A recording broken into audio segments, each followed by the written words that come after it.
What's up, everybody? Welcome back to the channel. Today I am up at our Orange County yard. I spent all morning up at the new house that we are building, the house and garage, with our entire crew. We have a bunch of guys up there today working. I did not make a video there. We have the plumbers there, the excavators there, and then obviously our crew as well. So it was a bit hectic there. I did not record anything, but I will have a big update on that job next time I get up there. The reason I am down here now is because we had 140 ton of gravel delivered. There are 7 piles of gravel out here that I need to get inside the footprint of this building. Get a couple pieces of wood out of here.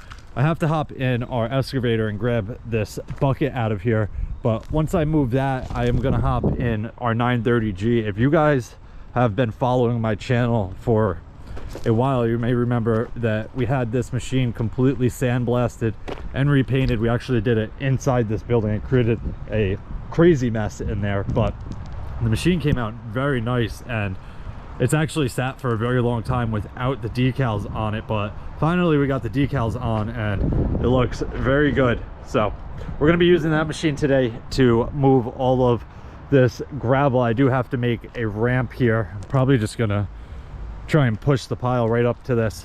Obviously I have to bury the rebar, that way we don't puncture any of our tires, but we're going to get pretty much all of this. I'm going to leave probably one pile out here and we'll grab it if we need it. So let me hop in this excavator. I'll grab the bucket out and then we'll start moving all of the gravel.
All right, guys, I am pretty much done for today. I have a ton of this material inside the building here. I left a little bit not filled in right by where the machine is there in case we have extra. We're gonna start in this corner. Well, the first thing our guys are gonna do is pull the forms off of the inside of this footing here all the way around, because obviously the gravel's got to go all the way up to it. But our plan here is to start in this corner here, fill it all in. We are going to come level with the top of this footing with the gravel and then get everything pretty much level. We have our compactor getting delivered here in the morning, so once it's level, we're going to go around and compact it. We'll see how much it compacts. If we have to add some more on top of it, we will afterwards, but we're going to get the entire thing compacted. So we'll start right here in this corner, spread this, and then basically work our way down and pull everything that way as we go. We do have a little bit of extra material outside if we need it. We're going to have to get spreading and see how far what's inside goes, and then obviously if we need to grab more, we can. We have plenty of machines here to do that, so it should be no issue. It's really just a matter of getting the forms stripped and then starting to spread all of this, but it should go pretty quick. That is gonna wrap it up for this one. Tomorrow we'll be here working on this. If you guys have any questions or comments, definitely leave them down below and I'll get back to you as soon as I can. Hope you guys enjoyed it. See you guys next time. Peace.